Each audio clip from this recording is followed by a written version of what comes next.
In Japan, manga is an important part of young people's media diets. So to kind of dig into this field a bit more, I'm having a chat today with Haruna McWilliams and Alex Brown from Tokyoesque, a research and strategy agency with a focus on Japan. So we're going to talk a bit more about manga, what it currently looks like and how it's evolving from 2022 and beyond. How are you both? Good. Good to be here. My first question is kind of a broad one, but maybe it sounds very basic, but for those who aren't aware, what is manga?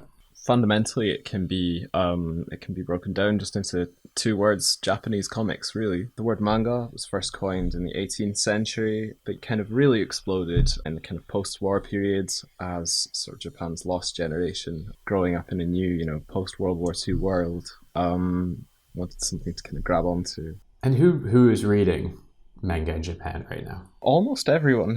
The demographic it covers is absolutely huge. Manga tends to get broken down into at large kind of five demographic genres. So you have kodomo-muke manga, which is for children. Then you have shonen manga for young boys, kind of young teenage boys. Shoujo manga, which is for young girls, young teenage girls. Seinen, which is for older boys and kind of young men. Then josei manga, which is for older girls and young women. Also, as Japan's population demographic gets more top-heavy, kind of people living longer, we're also seeing an increase in demand for manga for the elderly. Lots of art forms, lots of media products seem to be going through a bit of a revolution and evolution, I guess, over the past few years. Is manga evolving in any way? Yeah, definitely. So one maybe obvious point is that you're able to read it online, which massively changes the accessibility of it because it's a lot cheaper to access an online version than to buy a physical copy. I would also think that tech is making the length of manga slightly different. So because a lot of people are now reading it on their smartphones, not even on a laptop or tablet, but usually on smartphones. So there are shorter forms coming out more and more because people are actually reading them on trains in between stations from where you get on to where you get off. So it's more bite-sized. We have this amount of time to read something, so let's design a piece of art that fits into this chunk of time. That's really cool. And obviously there are more, because of this, accessibility. More amateur manga artists are more easily published as well. So you can it's like publishing your own book. You can do that quite easily now. I know this is a very broad question to follow up with, but particularly when we're talking about manga for younger audiences, are there any types of stories that people are reading in the manga space, or is it really just a broad tent? A lot of this, if you were to summarize, it's all about human relationships. And in Japan, as some people might already know, we don't really articulate our feelings verbally. So there is this notion of anmoku no ryokai, which is literally understanding in the dark. That would be the literal translation of the Japanese word. You're supposed to behave in a certain way. You're supposed to say certain things, and no one's going to point that out to you. So a lot of these stories actually, in a manga way, articulate what should happen. Wouldn't it be nice if this happened? And it really teaches you a lot about human relationships. With a focus on, I guess, young people specifically. When you kind of get younger in the age group, does that change at all in terms of how these stories are being directed? I would say it's polarized into one side being more of a manual of how you should do things or say things. And then on the other side, which is because of the more growing diversity of lifestyles and gender issues and inclusivity, etc., it's more of an inspiration because there is no manual before this. So it opens up your world, but it also tells you how to behave, when to do things, how to say things. I suppose from a sociological standpoint, Japanese society tends to be very introspective.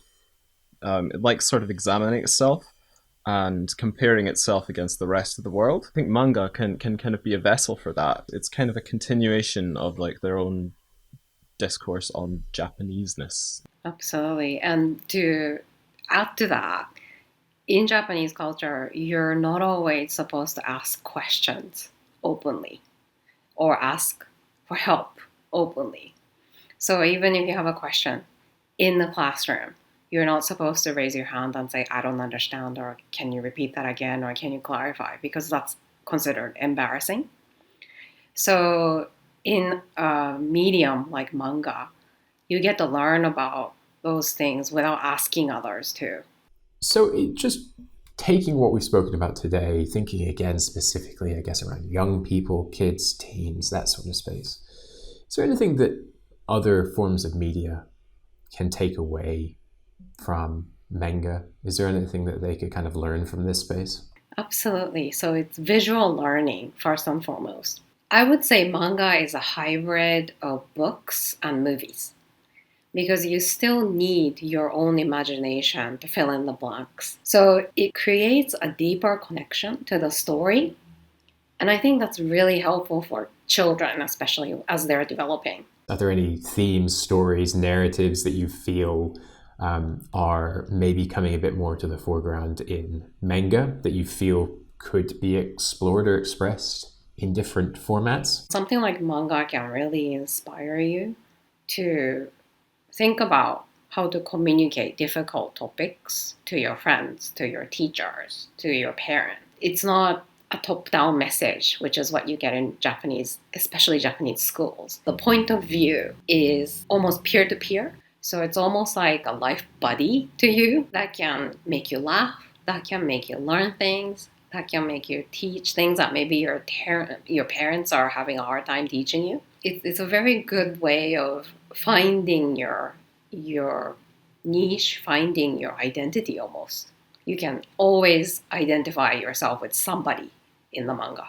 So thank you both so much for talking to me today. What's next for Tokyoesque? We've been helping companies enter and expand in the Japanese market. That's what we do. We help companies in Japan come to Europe, and we help European companies go to the Japanese market. We try to explore the best way for each customer, what their steps of expanding into a new market would be.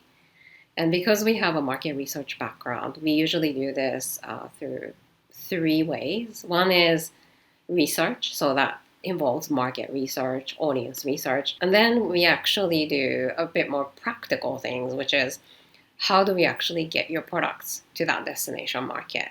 They're connecting you to distributors, connecting you to business partners, etc. And then finally, what we do is localization.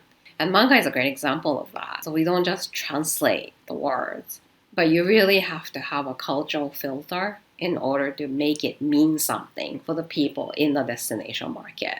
So we make sure that everything goes through our staff who are all multicultural, who have lived in Japan, but also other countries outside of Japan. And because we know what it's like to adapt ourselves in different cultures, so we can apply that to brands and companies.